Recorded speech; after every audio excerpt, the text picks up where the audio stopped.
So, thank you very much for giving me the opportunity to present what we are doing at Slockit. So for those of you who maybe don't know me, I have been working for Ethereum since summer 2014 as a lead tester, actually together with Gavin, working also on the C++ client for a while. Then created Slockit, was very involved in the DAO, long story. And now we are working on something we call Incubed in the Slockit IoT layer. Sorry. And I want to talk to you a bit more about this. So first, a non-technical introduction, and then we'll get into the more technical part. So why are we doing this? So when I thought, what is useful with Ethereum? What can Ethereum be used for? This was end of 2015. I was not really believing in that this will become a mainstream currency or be used as such. But for devices, such as IoT devices, this is an ideal backbone of providing a secure infrastructure for them to not only exchange value, but also enter into complex agreements, and most importantly, doing permission management. Because if you look at smart contracts, I think 99% of them are just managing permissions some way. So this revolution of connecting humans and IoT devices, that's the underlying motivation, so to say. There are billions of smartphones, IoT devices, but also billions of machine-to-machine connections. So this is the thing we are targeting. I don't need to tell you about all the different kinds of IoT devices you see around. But today when we speak of IoT device, it's more or less everything which is connected to the internet, which is even my smartphone, maybe my car, and of course those smaller microcontrollers. So we define three types of interactions. The first one is the human to machine. And that's what we first tackled. And actually, if you go to the App Store, you can download our Slockit app. What you can do there is connect IoT devices to a smart contract on chain and let other people pay in order to use them. So for example, you can have a smart door lock connected through the app and people can pay in order to open the door. Or I have even with me one of those locks. 1 second. Something like this. It's a little Bluetooth smart lock. So you can actually connect it with the app and people pay to open it. And you could have a bike or something else behind it. So this is already working. This is this human-to-machine access. You pay a machine to give you access. The second one is the machine-to-machine connection. So you could think of a car paying a charging station. Some are familiar with the project Share and Charge. That's something we have been very involved in or have built the backbone. That you have charging stations connected to smart contracts, you have cars connected to it, and they can pay each other. You can even think about parking slots, toll collections, and other things. So this is coming. I would say this is short-term, mid-term, long-term. If you go to long-term, the machine to human, this is something like if a car needs to change its tires, an autonomous car is driving into the garage and paying the people there to fix it. Yeah. Then we had, for example, one request from a company who cleans houses and said, why cannot the cleaning staff be paid by the smart lock after they clean the apartment? Because sometimes they don't show up and they have several problems. So actually the machine, or in this case the lock or the car, could pay humans to do certain services for them. And for all those use cases, we need a secure infrastructure. Currently, machines don't have wallets. There is no or insecure interoperability. And a high security risk. Often if you create an IoT system, you have to choose between two things. Either it's secure, you close everything down, you don't connect to anything, or it's highly interoperable. You connect to third-party IoT clouds, IFTTT, and all those kind of things, then you're vulnerable to many attacks. And we found this with a lot of those smart locks actually are not very secure. So if we work with them or they integrate their services, technically they are giving us the key from their users. So we can just give it to someone else. So this interoperability and security are usually the problem to have both. And that's what we want to achieve. So blockchain can solve a lot of those things. Can give wallets to machines, you get a distributed standard, you get security and transparency. But what's the biggest problem right now? How do you connect those IoT devices to the blockchain? So people, of course, you never ever think about a full client or even a pruned full client. It's way too much storage, way too much bandwidth, way too much computation to even think of. So when we designed the Ethereum protocol, we made it very light client friendly by making it possible to create Merkle proofs, to have logs and events and all those kind of things. So people thought, well, light clients, they are the solution for IoT devices. but I can tell you they are not. And I don't believe that light clients will be the future of IoT devices. And the reason for this is not storage, although 50 megabytes is a lot. It's also not computation, it's bandwidth. So we did a feasibility study with a German car manufacturer about putting light clients in their cars, and the main problem by far was the bandwidth requirements. Basically because those clients are part of the peer-to-peer network. They're sending around transactions, they're sending around blocks, and they're always active. And if you have been inactive for a couple of weeks and you become active again, it takes you minutes or even tens of seconds, which is way too much for normal users until you're synchronized and all of those kind of things. So bandwidth was actually the biggest problem. So what people sometimes then do is they just use a remote client. So why not let's use Infora or some similar services.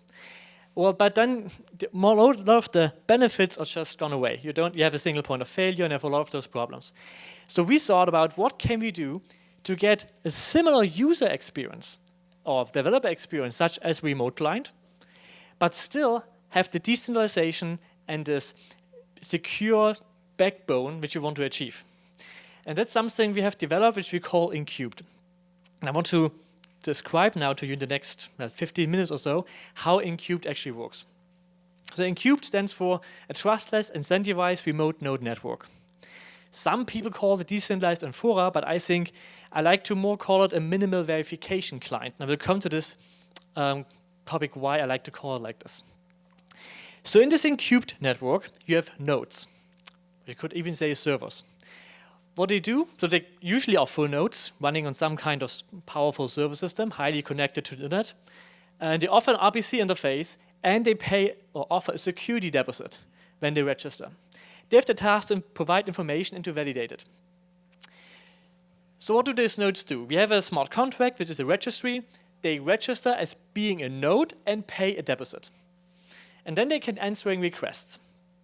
As a client, so something which goes into IoT devices, when you bootstrap those IoT devices, they need to be bootstrapped with the current list in the registry. After this, they can get updates on their own. So what is the client doing? The Incubed client is completely stateless. Means it needs to store nothing but the code itself. Doesn't store block headers, doesn't store transactions, doesn't store anything but the code itself. So minimal storage requirements. It can do RPC calls to those nodes. And now comes the important point. They can independently verify the correctness. That's why I like to call them minimal verification client. I would not even say it's a client in the sense of light clients and pruned nodes and all of this. They are just verifying. That's all they do. And they can support multiple chains at the same time. I will come to this, how this works exactly. So now, how does it work? You have the Incubed client sending an RPC request to one of those nodes, saying, I need to have some information from these chains. Gets a response, which is a Merkle proof and a block header. That's usually what light clients do. Light clients get Merkle proofs and block headers. But what they need to know is the block header correct? That's the question here. And now this is the important part. When the Incubed client gives the request to some node, it will choose some other nodes here, A and C, and the client is choosing those nodes to sign a block hash. So then node B will ask A and C, and the reason why it's not asking directly is just for bandwidth reason, that A and C are asked, and they sign a block hash, and node B gives those signed block hashes back in the response. So what does the client have now? They have a Merkle proof based on a block header, and they have the hash of the block header signed by two nodes they asked for. And they can choose them randomly, they can ask for 2, they can ask for 5 or 10, whatever they want. The important part is, if they lie, they lose their deposit, if they sign a wrong block hash. But they need to be checked. And those are, we call them watchdogs, but actually node B is checking them. Node C could even check the response from node B and so on. They can check each other if they sign the right block hash. And now there comes the magic now. The Ethereum virtual machine, when you write a smart contract, there's only one opcode which gives you information from the past. The only one is called the block hash opcode. Everything else is what's the current state, what's the current storage, what's the current balance, what's happening currently. But block hash, you can ask for the block hash of the last 256 blocks, which is roughly about 1 hour. Meaning, in the smart contract itself, they can be convicted because you can retrieve the block hash in the smart contract. So when they have paid the deposit in the beginning, node A, B, and C, to be servers in the Incubed system, someone else can say, if I find you having signed a wrong block hash, I can take this to the smart contract and convict you and get your deposit.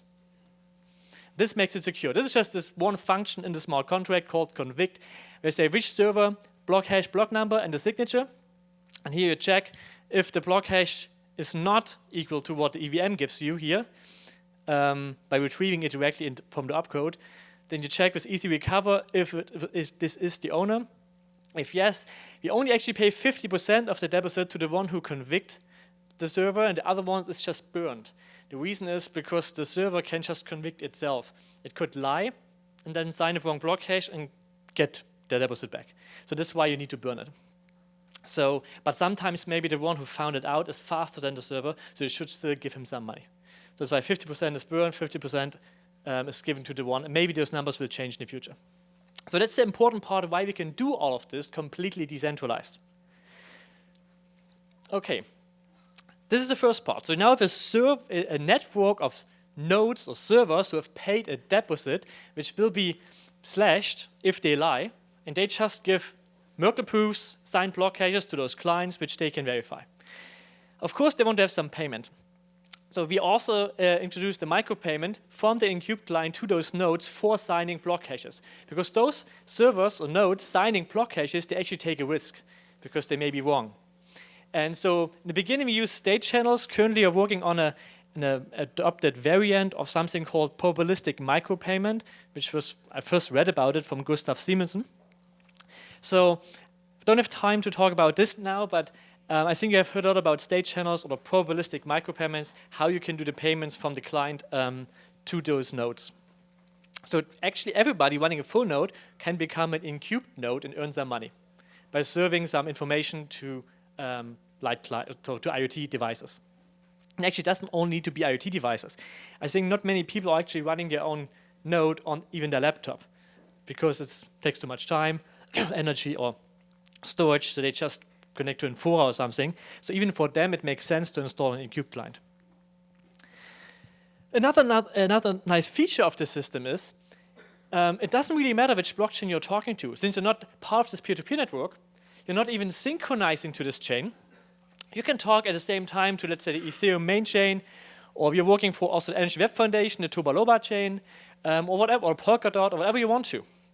Because you're stateless, you don't store anything, you're not synchronized, you're not connected to a P2P network. You just verify responses. So as long as you have one node you can connect to from this chain, and you have the server or the registry, which are the servers there, you can connect to it, talk to it, verify responses. So with this, you get one, we could call it just blockchain client, which can simultaneously connect to all the chains. And is really, really light. Doesn't need much, does have a very low hardware requirements. And you can even think about integrating IPFS or other things. Because I think in the end, normal users will not run those heavy blockchain nodes. They usually want just verification. So you verify responses. And that's what this minimal verification client or the Incubed client is actually doing. So this is what Incubed is about. The slug and IoT layer is something bigger where I don't have the time today to go into details. But what we want to provide is you could say SDK or toolbox for developers to build IoT applications on top of blockchains without understanding all the details, adding a layer of abstraction, you could say. And in this IoT layer, you get this Incubed client. We have a micropayment solution. Payments, we have, for example, integrated with Stripe. So you also do fiat payments. Of course, they need to depend on them. But we can support all the Ether, ERC20 tokens, Bitcoin, and so on. We have access control smart contracts, which we found out to be the most important feature for IoT systems. That what currently IoT clouds are doing are two things. They're managing access and do analysis of data. And the first one, managing access to devices, that can be done perfectly by smart contracts. We have a discovery service, which is something like a telephone book for IoT devices where they can offer those services. Messaging, we're actually using Matrix. Multi-chain support. IoT cloud integrations with IFTTT, Samsung Arctic Cloud, and many others, where you can, devices which are already controlled through a cloud can also connect to the system and then control them through a smart contract. And we have some IoT integration, meaning we are supporting a lot of common SoC boards where you can just deploy the software. So if you ask about where does it all fit in this ecosystem, well, if you think about Ethereum or Polkadot and other as a blockchain layer, then there is a Slockit IoT layer in between if you build something which needs those tools, and you have the application layer on top. That's where we sit. Important is, here's some features of the system. Well, we are highly interoperable because, first of all, a smart contract for IoT device is something like a direct or open API to this device. So you can then build systems that use all of this.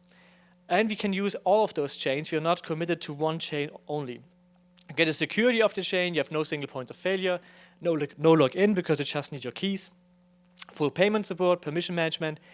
Something very important, AppCoin free, meaning we don't have a Slockit token or anything. This makes us free to act on any chain. So this makes the product actually also much more attractive for even large corporations or others who don't want to go to the due diligence of checking your token, what it is, and having to buy your token in order to use your product. So this is actually much easier. Okay. And I want to give you some idea on what the hardware requirements are for running an Cube client. In the beginning, we started with Raspberry Pis, then we moved to Samsung Arctics, and now we're actually using a very, very small device from Nordic Semiconductors. And this can actually run the Cube client. We just tried it out yesterday, actually, and controlled the door lock with it. Actually, a small lock. So since it's stateless, it doesn't really store anything except the code itself. It's decentralized and secure, and you have incentivization through micropayments. So I wanted to show you this controller where it's running on, if you can see it, because it's actually very small. Just give me 1 second. If I can find it.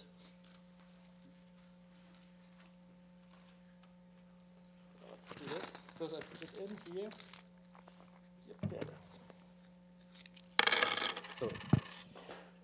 So this is this microcontroller here. I don't know if you can see it at all.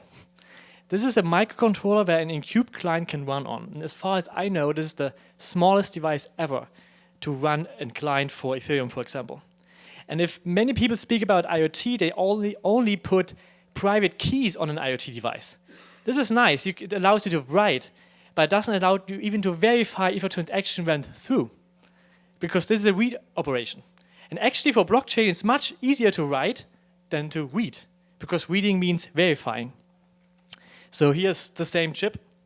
So it has a Cortex processor with 32-bit, running at 64 megahertz, only 1 megabyte of flash, and 256 kilobyte of RAM.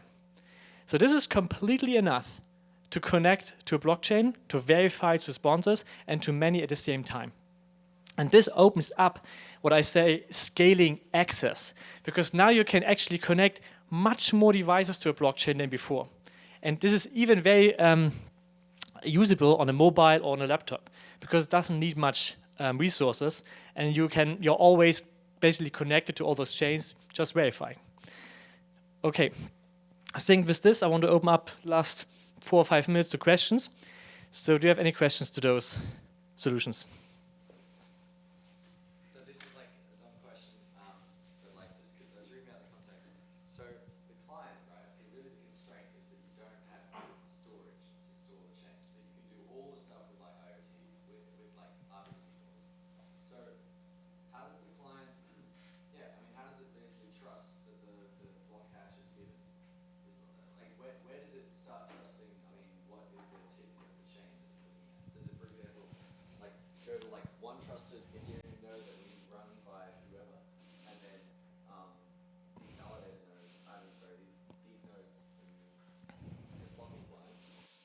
Yeah, that's the most important question. I hope I try to explain this here. So a light client, they just synchronize block headers to know what is the latest block header. And the rest is just a Merkle proof. Here you do the same, but you're not part of the peer-to-peer network, so you're not synchronizing block headers. Where do you get it from? When you're asking here your node, you're choosing some nodes, here we call them A and C, could be 5, could be 10, and you are choosing them, to sign the current block hash. They just sign it. Say, that's the hash, And I believe it to be the true one. You can choose who it is, and they give you this response. And now, why do you trust this signed block hash? Because those nodes have paid a deposit, and you can read how high this deposit is. And in the case they lie, you can just publish basically those signed block hashes. Also, node B is checking them. Everybody can call this convict function and get a deposit. So the security you have is just this. This is the amount of deposit those people have paid who have given me a signed block hash. Could be $1, could be 1,000 or 1 million. And that's exactly the amount of security you have for having a correct response. So, and I also think that people having paid a higher deposit will charge you more for giving you the signed block hash. So you basically can choose how secure is your response in terms of money. If wrong block hash? How do you define it? Well, if it doesn't match on this chain where this contract is deployed, if it doesn't match with what the EVM gives you for the block hash for this block number, it's very easy to define. So, well, let's say the public Ethereum chain, for example, in this smart contract, each past block, the last 256 blocks, have a defined block hash. So if someone says, I signed block 5,100,000 something, and I think this is the block hash, and if this is wrong, then you go here, and as the argument, you give the block hash, the block number, and the signature, and if this is not correct, you can get a deposit. And so what the client is doing, like, is it basically sending these RPC calls, like literally raw calls for these nodes to execute, or is it literally asking for like the most recent add from these nodes? Usually they are doing like ETH call, asking for some information in a smart contract or something. They can do exactly the same as a light client is doing, but just instead of verifying all the block headers and resolving what is the current block hash, they trust those people who have paid a deposit to giving you the right block hash. And in the case they give you a wrong one, you can convict them and get their money.